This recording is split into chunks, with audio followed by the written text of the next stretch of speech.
Good morning and welcome to our May edition of Office Hours, where we talk about WordPress, we talk about online business, we also talk about our premium plugins, WP Courseware, S3 Media Maestro, and Churnly.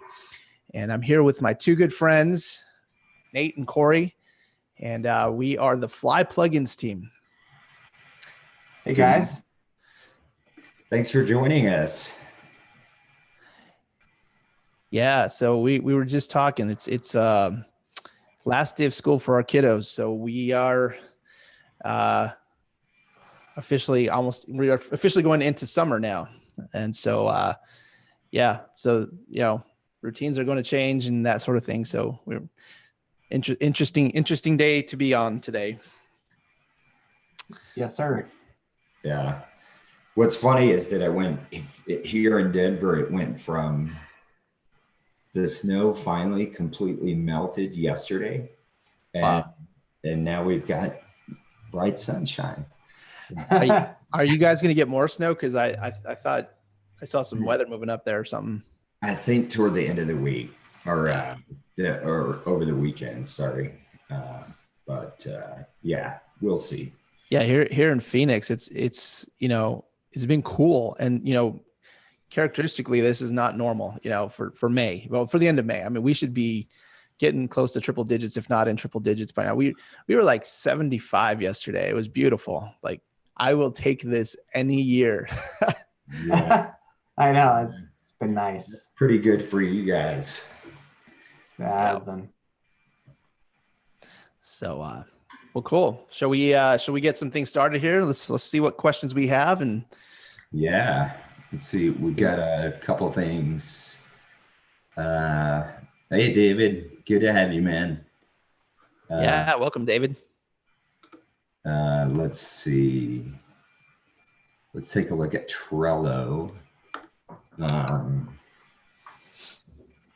David is asking, I'm trying to understand the sign up, enrollment, and membership options. If I make a course free, is everyone automatically enrolled? I guess the second part of this question is, can I make the course access for a year and not a lifetime? Okay, so there's a few questions in that same question. So let's start with enrollment, okay? Because, and I know this has been a kind of a confusing thing. We've had a few questions over the past week or two about enrollment, how enrollment works when you set it to free, and how that relates to automatic enrollment. So I kind of want to give it an overview of how that works. Automatic enrollment is just the function that happens when somebody registers. So in other words, you're not necessarily using an enrollment button. You're not even, clicking on a link from a course page to enroll into a course. In other words, you're not specifying a specific course. It just means if somebody registers on a WordPress website and that automatic setting is set to automatic, then they're automatically going to get enrolled into that course or any other course that is set to automatic enrollment. Mm-hmm. Now, free, on the other hand, free pertains to when you have an actual button. So if you're using an enrollment button, or if you're displaying the course page and you see the enrollment button there, it's actually specifying that specific course, which means you're going to get enrolled into that course, specifically that course, for free. So that's kind of the difference in the two. What happened when we first launched WP Courseware, we didn't have enrollment buttons. Basically, enrollment happened either automatic or manual, or it happened with one of our integrations with WooCommerce or Wishlist Member or MemberPress, one of those. So over the past few iterations of WP Courseware, we've introduced additional enrollment features. We have the shopping cart now, so now that's where the free option came into play, but it is separate. So I guess to answer your question, and this may be where the balance might be. What you may want to do is you may want to set your course to manual and then set it to free. So that way, if somebody, let's just say somebody picks a different course to enroll into, they're not automatically going to get into the other course, if that makes sense. That way they're required to specifically pick the course that they want to enroll into, even if you're offering it for free. But in other words, they're not going to get enrolled into every single course that's set to automatic. Right. So from a marketing perspective, they could, just kind of shove out one course for free. Yes. And you can, that way that course is actually specified, because if you have, let's just say you have a course that's set to free, and even if they use that enrollment button and they enroll into that specific course, if you have any other courses that are set to free and automatic, they're going to get enrolled into those courses as well. So it's kind of it's a balance. Yeah. And I think that's the more common option, is to have free and manual enrollment. Because if you're on a website and you see that there's a course available, you want to enroll in that course, great. I only want that course. So if I click that enrollment button, I get enrolled in that course and not any others. So generally what I've seen people do is set all of their courses to manual enrollment, and then specify if they're free or paid, and then allow their users to enroll in whichever course they want. That makes sense. Okay.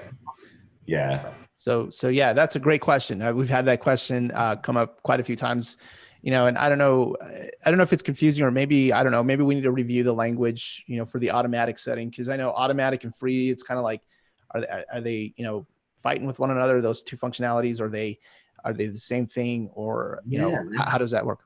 That's a good point. I haven't really thought of that. Like that could be kind of you could mix that up pretty easily. Yeah.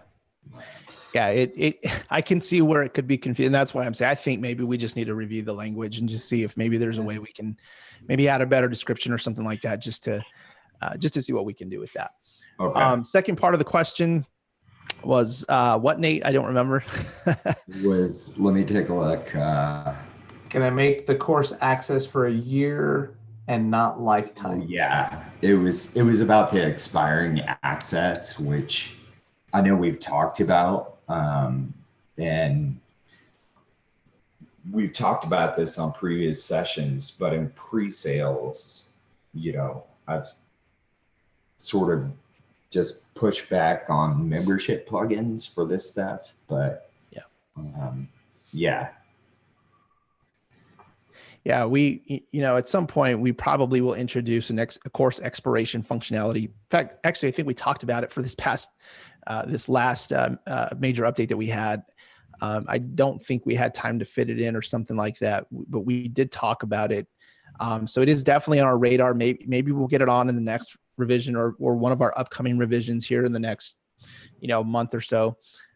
Right now we're kind of in the process of fixing a few bugs. We've had a few bugs over the last couple of minor revisions, and so we're just working on some of those things. But maybe our next major revision, we will introduce a course expiration. Yeah, I think it's been a commonly requested feature, and I think I don't know, just like we have the unit drip feature, which we also need to take a look at. I mean, course expiration is one of those things that seems like people want. So yeah, it's definitely on our list, and I'm hoping we'll get to it soon. So okay. Yeah, good stuff. Yeah. But we'll, to answer David's question over chat, we'll take a look at the KB article and see if we can't revise that language on automatic enrollment, and see if we can't make it more clear. So. Yeah, that is a bit, definitely a bit confusing. So, David, thank you.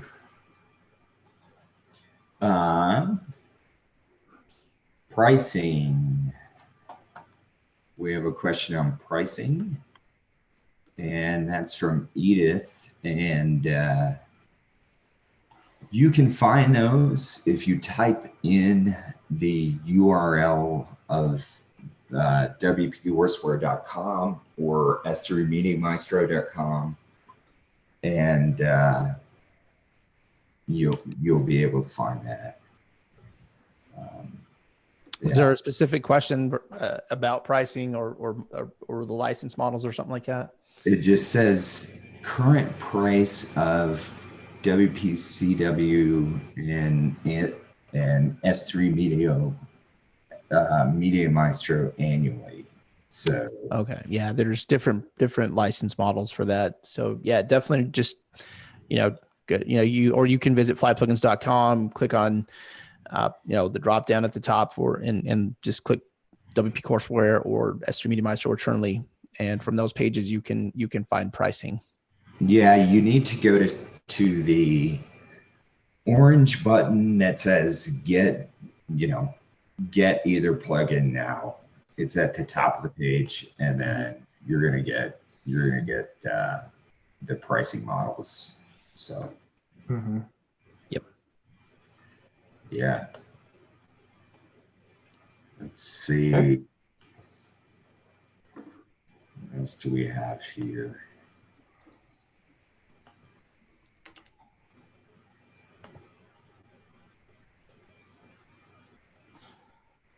Specified timed units.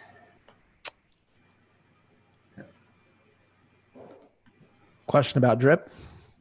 I don't think allowing a certain amount of time on a unit okay. forces the user to stay on a unit for a given amount of time. This is from Emmanuel. Yeah, I think it's a pretty interesting request. I've seen this before in the past. We've probably had a handful of these requests. And, interestingly enough, to give you a quick story. So a little while back, I made the mistake of running a red light that had a camera, and I was able to get my ticket taken care of if I took an online driving school. But what was interesting though is the online driving school had a requirement that I had to take the course, for so many hours. I think it was 2 hours or 3 hours. I can't remember now. But what it was a site that it was kind of a basic site. I think it was like 2 or 3 pages, which was the course. And each page required me to stay on the page for a certain amount of time. And it was funny because it was like 3 paragraphs, 4 paragraphs. I mean, I read it in 10 minutes, and it was just the requirement of the state or the city or whatever.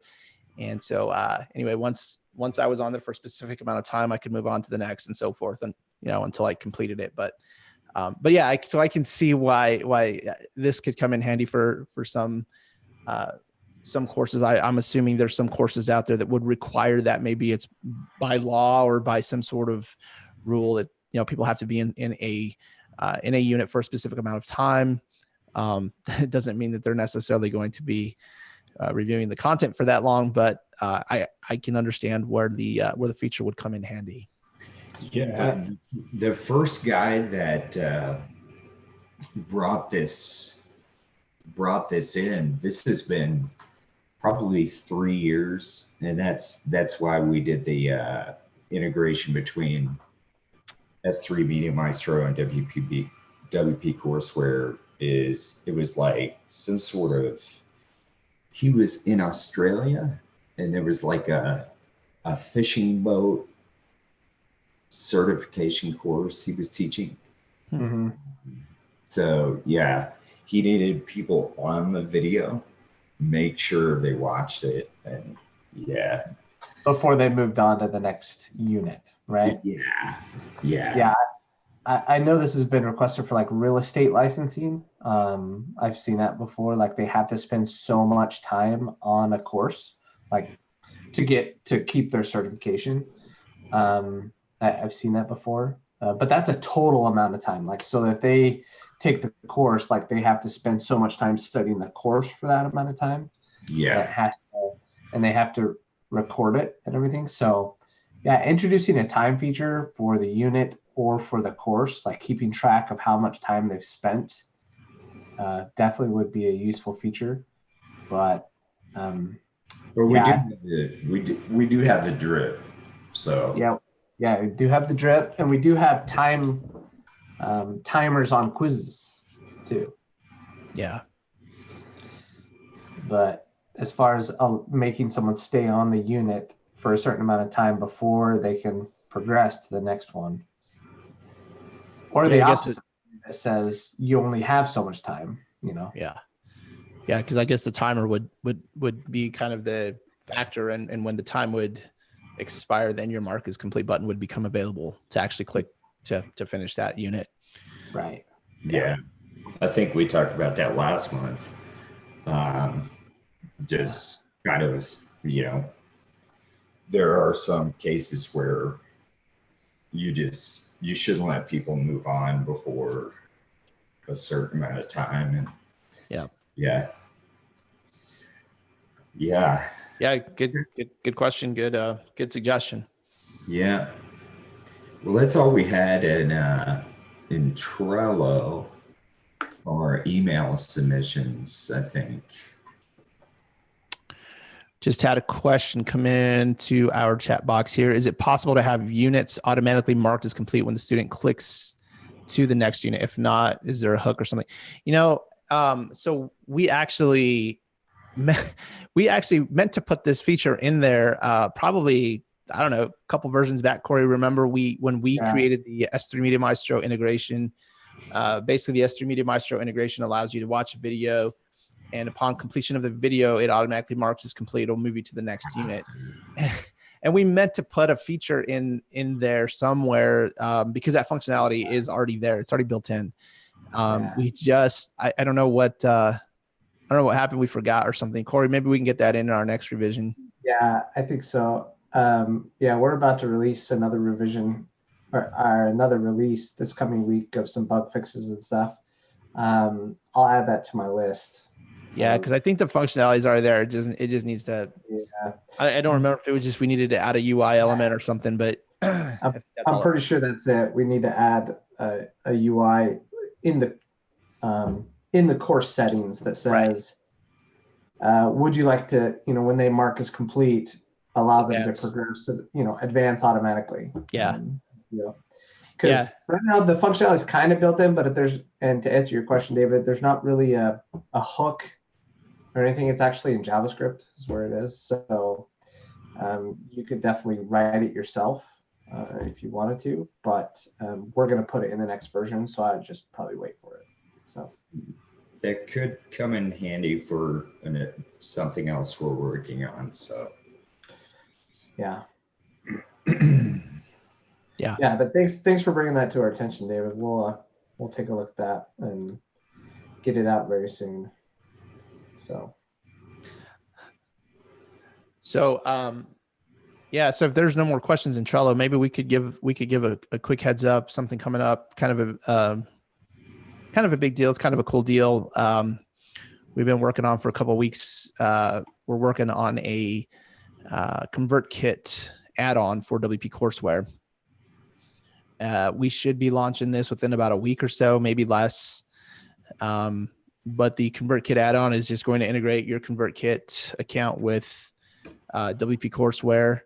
There's going to be some really cool features. I won't spoil all the features just yet, but that add-on is coming fairly quickly, followed by perhaps maybe what were we thinking, Corey? Maybe Aweber. Aweber will be next, and following that will probably be a MailChimp, and then we're also working on a BBPress and Slack add-on. Yeah. So we got some cool stuff coming up. Definitely have some integrations that we want to get created here shortly with WP Courseware. We've got a pretty long list, and so what we're trying to do is just tackle the kind of the bigger connections. The bigger, your BBPress, Slack. I mean, those are kind of big applications. The three big email services. There's other ones out there. There's like GetResponse and ActiveCampaign. I don't know that they're utilized as much, but at some point we'll get to those as well. Maybe we'll try to get in with some of the bigger gamification affiliate plugins, BadgeOS and Credly, and then there's some other affiliate plugins like Affiliate WP. I think that's Pippin's plugin, and maybe Affiliate Royale, which is Blair Williams from Paid Memberships Pro, or I'm sorry, from MemberPress. Excuse me. Yeah. And David actually had a question about an integration with WP Affiliate Manager. He says, does that work with WP Courser's built-in sales process? Honestly, I don't know. That was a third-party plugin. Yeah, that was built by the guys at WP Affiliate. So you'd have to check with them. Yeah. I honestly don't know. Right. We never got a copy of it, or we never got to test it. I don't know. We just know that there's an add-on for it, or an integration. Yeah. Yeah. Good question. We're some affiliate plugins are on our list to integrate more with. So who knows? Maybe we'll write our own for that if it doesn't work properly. Who knows? We'll see. Yeah. So, yeah, good stuff coming up. Just keep your eyes peeled, and if you haven't subscribed to our mailing list, I would recommend. We don't spam. We like to give you guys value, and just give you a heads up of some cool stuff coming up just like this, and so opt into our mail list. Yeah. For sure. And coming up this following week, we have a small, maintenance release, which will include what we talked about today. So that'll be 4.6.2 that'll be coming up. It includes a couple bug fixes that aren't huge, but they're just minor things that happen on certain servers and things like that. With the latest version of PHP, like PHP 7.3, we found an issue with that, but that's not rolled out to everybody quite yet, at least in all the hosting environments. So, but yeah, we're trying to release incremental updates, at least every month, if not every other month. So we'll just keep you updated in our email list. Yeah. Yeah. Well, cool, fellas. I don't have anything else. It doesn't look like we have any other questions. So, yeah, I guess we can wrap this one up. Another one in the books. Yeah. Just like that. Sweet. All right. Well, thanks everybody for joining us in this edition of Office Hours. We will be back next month, June. What day is that, Nate? That is going to be, let's see. Is that the 28th? That is the 28th. Yes. Okay, cool. So we will be back the 28th of next month, 1 p.m. Eastern time. And we will be frying over here in Phoenix, Arizona by then. Definitely make it. And Nate will still be in 80-degree weather. It'll be perfect up there. Yeah. Let's all just pray for that. Or there could be snow.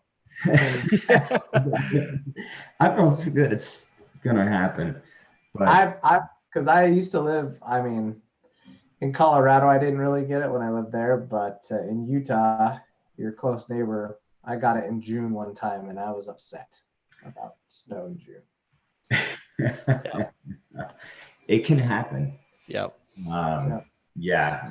Like I said, we just got rid of it. So hopefully it never comes back. The last one, but you never know. So yeah. Well, thanks everybody for joining us. We appreciate you. And if you haven't done so already, please subscribe to our YouTube channel so that you can get some really cool updates and video tutorials, tips and strategy videos just like this. And we will see you next month, June 28th, 1 p.m. Eastern. Thank you. Bye-bye. Thanks, guys. Bye-bye. Have a good weekend.